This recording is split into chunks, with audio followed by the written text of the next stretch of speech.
Hello student, आप लोग कैसे हैं? आई होप आप लोग अच्छे होंगे, पढ़ाई कर रहे होंगे। तो चलिए आज हम शुरू करेंगे प्रश्नावली 4.1 की दूसरी सवाल।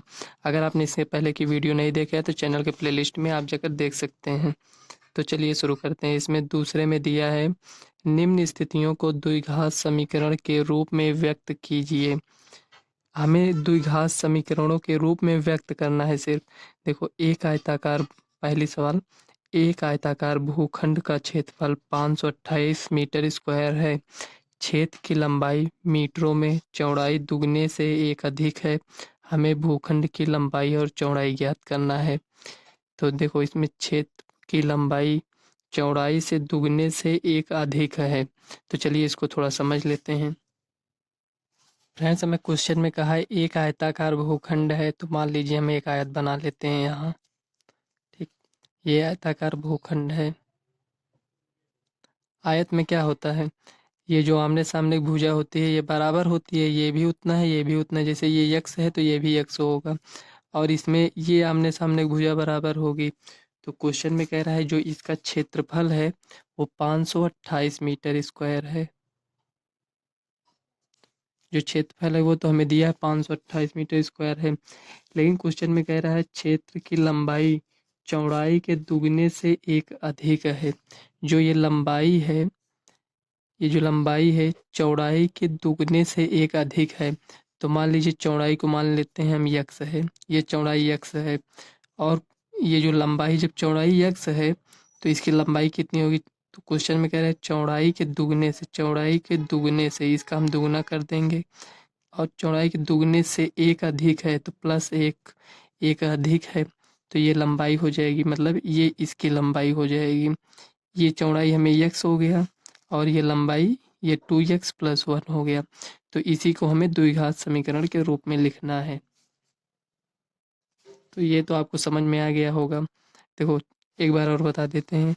हमें क्वेश्चन में दिया है जितनी चौड़ाई है, मान लो यक्स है, चौड़ाई भी नहीं दिया है और लंबाई भी नहीं दिया है, तो चौड़ाई यक्स है।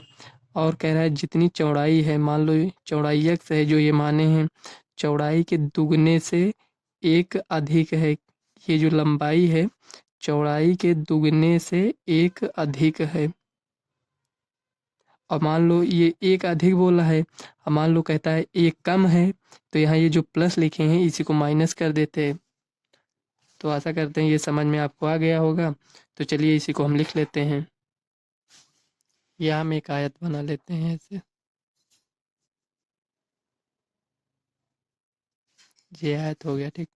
इसको नेम दे सकते हैं ऐसे, ABCD ऐसे दे दीजिए। तो यहाँ हम लिखेंगे दिया है, पहले जो दिया है उसे आप लिख लेते हैं, दिया है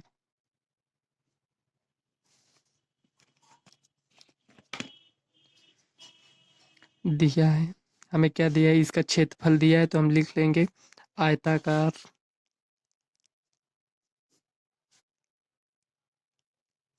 ये एक में है, ठीक। आयताकार मैदान का क्षेत्रफल, मैदान उसमें क्वेश्चन में भूखंड दिया है, चाहे मैदान लिख लीजिए चाहे भूखंड एक ही है। आयताकार मैदान का क्षेत्रफल, क्षेत्रफल 528 मीटर स्क्वायर दिया है, ठीक। ये इतना दिया है। और क्वेश्चन में कह रहा है, तो यहाँ हम लिखेंगे माना, जो अभी बताए थे, मतलब ये जो चौड़ाई है इसको हम मान लेंगे, तो ये जो लंबाई है ये हमें पता चल जाएगा। तो हम लिखेंगे माना आयताकार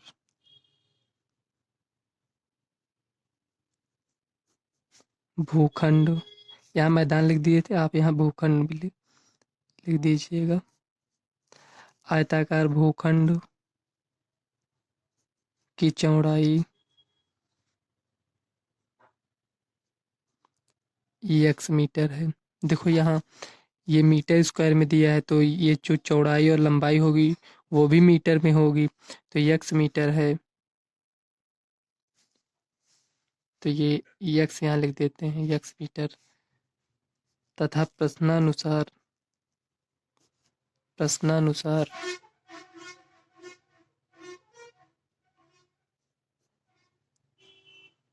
आयत आयताकार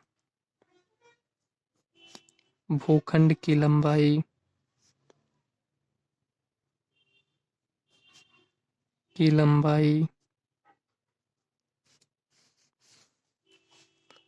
लंबाई कितना होगा? चौड़ाई से दुगने से एक अधिक हो जाएगा। ये हो गया।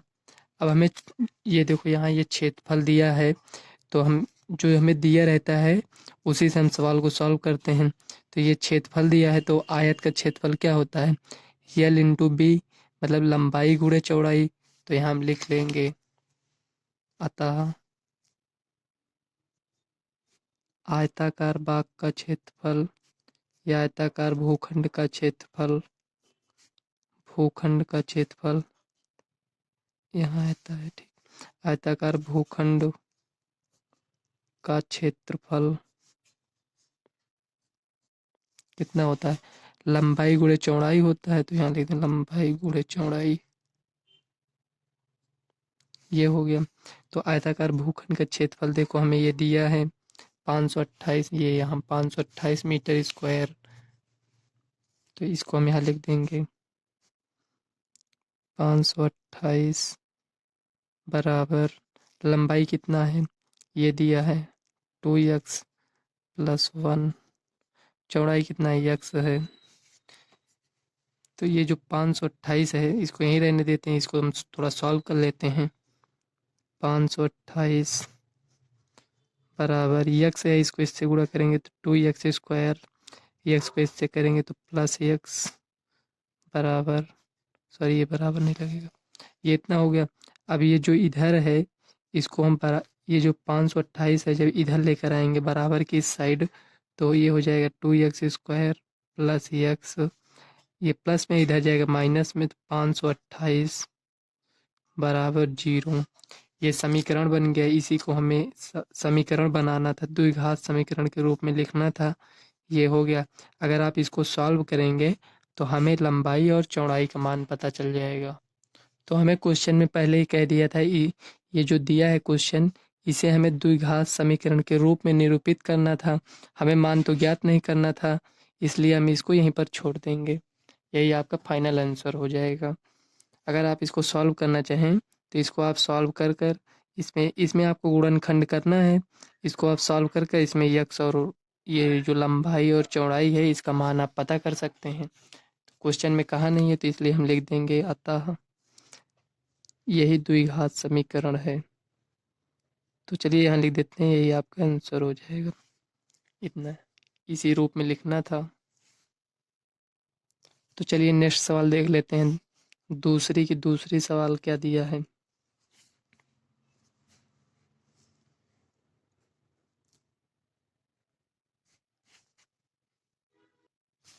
देखो इसमें सेकंड क्वेश्चन में कह रहा है दो क्रमागत धनात्मक पूर्णांकों का गुणनफल, जो दो धनात्मक पूर्णांक हैं उनका गुणनफल 306 दिया है। हमें पूर्णांकों को ज्ञात मतलब ये हमें पूर्णांकों को ज्ञात करना है। तो इसमें हम पूर्णांक को ज्ञात करेंगे, लेकिन इसमें ज्ञात करना है दिया है, ऊपर ये दिया है समीकरण द्विघात समीकरण के रूप में निरूपित कीजिए। तो इसे हम देखो ये धनात्मक पूर्णांक हमें नहीं दिया है तो इसको हम मान लेंगे। इसमें ये जो क्रमागत आया है इसका मतलब समझ लेते हैं। देखो इसमें क्रमागत जो है उसका कहने का मतलब ये था, जैसे मान लो 5 है, कोई संख्या 5 है तो दूसरी संख्या 6 आनी चाहिए। तो मतलब ये जो 5 है इसमें हम प्लस 1 ऐड कर देंगे तो ये 6 हो जाएगा। मान लो कोई संख्या 10 है, क्रमागत मतलब 1 के बाद 1, 10 के बाद क्या आएगा 11 आएगा। तो ये 10 है, इसमें हम क्या किए हैं 10 में प्लस 1 ऐड किए तो 11 आ गया है। वही क्रमागत का मतलब वही हुआ। तो इसी को हम मान लेंगे, नहीं दिया है क्वेश्चन में तो इसी को हम मान लेंगे। यहाँ हम लिखेंगे हल।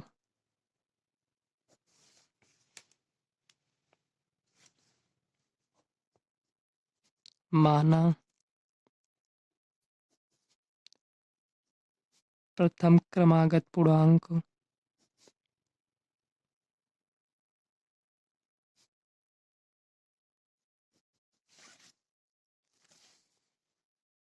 धनात्मक पूर्णांक, हमें धनात्मक पूर्णांक लेना है। प्रथम क्रमागत धनात्मक पूर्णांक यक्स है। तब दूसरा क्रमागत पूर्णांक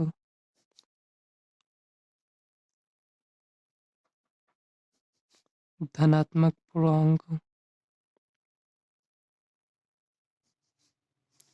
पूर्णांक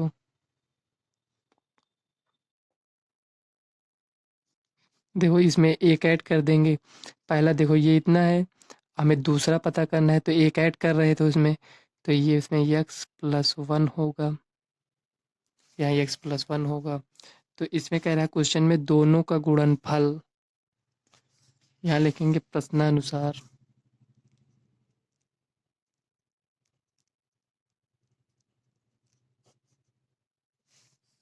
तब दोनों धनात्मक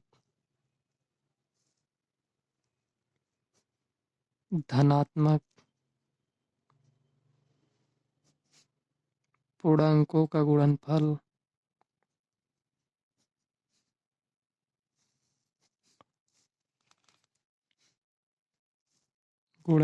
यहाँ लिखेंगे।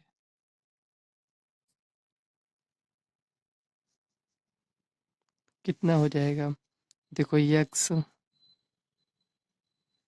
और ये x+1 ये हो जाएगा। तो हमें ये दोनों धनात्मक पूर्णांकों का गुणनफल दिया है 306 बराबर x+1, ये जो x है इसको यहाँ लिख देते हैं। आप इस तरह भी लिख सकते हैं, इसको पहले लिख दिए थे इसलिए इसको वैसे भी गुणा करना है। देखो 306, इसको इससे गुणा करेंगे तो x², इसको इससे करेंगे तो +x। देखो इसको इधर लेकर आएंगे बराबर की इधर, तो यहाँ 0 हो जाएगा। तो x² + x minus 306 equal to 0। देखो ये द्विघात समीकरण के रूप में लिखना था। अतः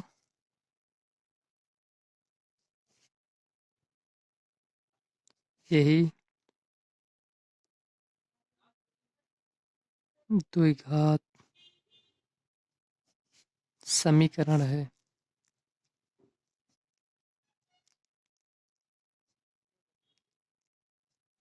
ये जो ऊपर आया है ये द्विघात समीकरण है, हमें इसी प्रकार से इसको लिखना था, तो ये आपका आंसर हो जाएगा।